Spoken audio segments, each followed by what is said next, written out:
नमस्कार दोस्तों, हिंदी साधन चैनल में आप सभी का हार्दिक स्वागत है। आज हम सभी नाखून क्यों बढ़ते हैं पाठ का ऑब्जेक्टिव क्वेश्चन को करेंगे। चलिए शुरू करते हैं। पहला प्रश्न है, नाखून क्यों बढ़ते हैं के निबंधकार कौन है?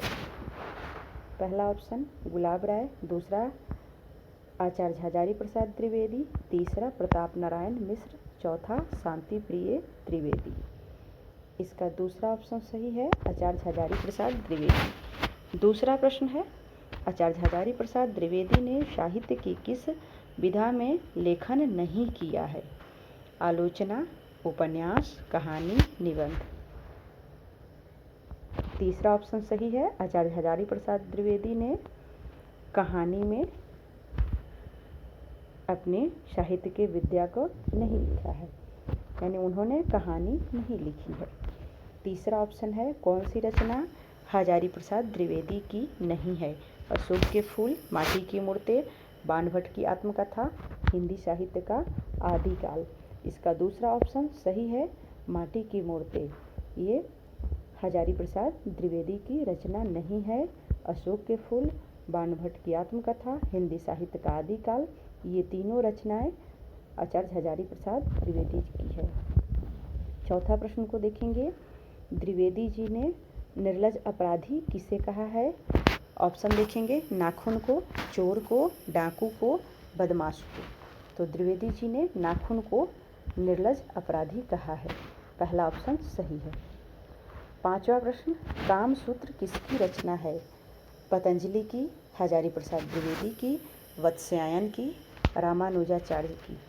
इसका तीसरा ऑप्शन सही है, कामसूत्र वत्स्यायन की रचना है। प्रश्न संख्या छठा, सिकथ का अर्थ होता है साबुन, महावर, दर्पण, मोम। तीसरा चौथा ऑप्शन सही है, मोम। सिकथ का अर्थ मोम होता है। सातवां प्रश्न देखेंगे, महाभारत क्या है? उपन्यास, कहानी, शास्त्र, पुराण। इसका चौथा ऑप्शन सही है, पुराण। आठवां प्रश्न देखेंगे, किस देश के लोग बड़े बड़े नख पसंद करते थे? गौड़ देश, कैकई देश, ब्राह्मण, गंधार। पहला ऑप्शन सही है, गौड़ देश के लोग बड़े बड़े नाखून रखते थे। हिरोशिमा कहाँ उपस्थित है? नौवां प्रश्न है, चीन में, जर्मनी में, नेपाल में, जापान में। तो हिरोशिमा जापान में उपस्थित है। चौथा ऑप्शन सही है। कौन छोटे नखों को पसंद करते थे? दक्षिणात्य, पौवार्त्य, मालव, मध्य देशीय। तो पहला ऑप्शन सही है, दक्षिणार्त लोग भारत के दक्षिण दिशा के रहने वाले जो लोग थे वे नखों के शौकीन नहीं थे। वे अपने नखों को काटकर और छोटे छोटे रखते थे। महावीर प्रसाद द्विवेदी का जन्म कब हुआ? 1905 ईस्वी, 1907 ईस्वी, 1909 ईस्वी या 1911 ईस्वी। तो महावीर प्रसाद द्विवेदी जी का जन्म 1907 ईस्वी में हुआ था।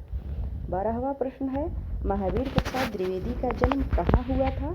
समस्तीपुर बिहार, बलिया बिहार, बलिया उत्तर प्रदेश, इलाहाबाद उत्तर प्रदेश।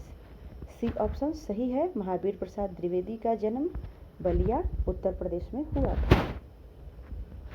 13 नंबर प्रश्न, कौन मनुष्य का आदर्श नहीं बन सकती? शेरनी, बंदरिया, भालू, हाथी।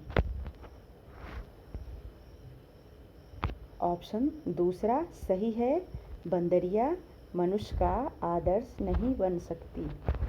14वां प्रश्न है, देवताओं का राजा किन्हें संबोधित किया जाता है? महादेव, विष्णु, इंद्र, ब्रह्मा। तीसरा ऑप्शन सही है, देवताओं का राजा इंद्र को संबोधित किया जाता है। नख किसका प्रतीक है? मानवता का, पशुता का? ए और बी दोनों, इनमें से कोई नहीं। तो नख पशुता का प्रतीक है। 16वां प्रश्न, पृथ्वीराज रासो किनका संपादन है? हजारी प्रसाद द्विवेदी, मैक्स मुलर, सुमित्रा नंदन पंत, नलिन विलोचन शर्मा। पहला ऑप्शन सही है, हजारी प्रसाद द्विवेदी। 17वां प्रश्न, काशी हिंदू विश्वविद्यालय द्वारा हजारी प्रसाद द्विवेदी को कौन सी उपाधि दी गई? पद्म भूषण, अशोक चक्र, विजय चक्र, ज्योतिषाचार्य।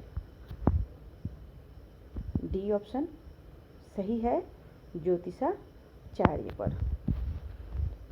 प्रश्न संख्या 18, हजारी प्रसाद द्विवेदी कब पद्मभूषण की उपाधि से सम्मानित किए गए?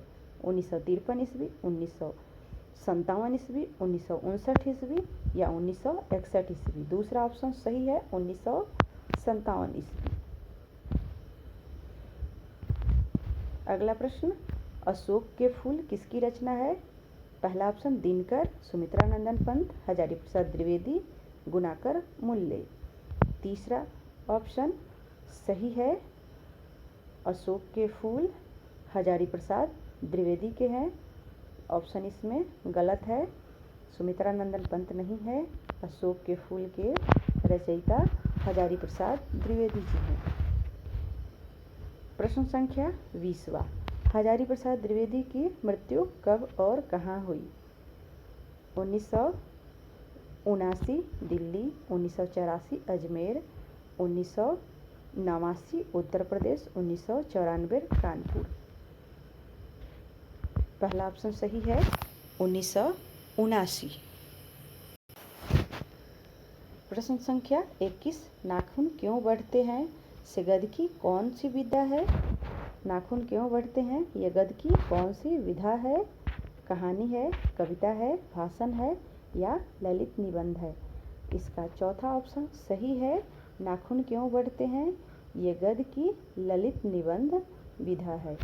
तो दोस्तों आज के लिए बस इतना ही। वीडियो पसंद आए तो लाइक, शेयर और चैनल को सब्सक्राइब जरूर करें। धन्यवाद।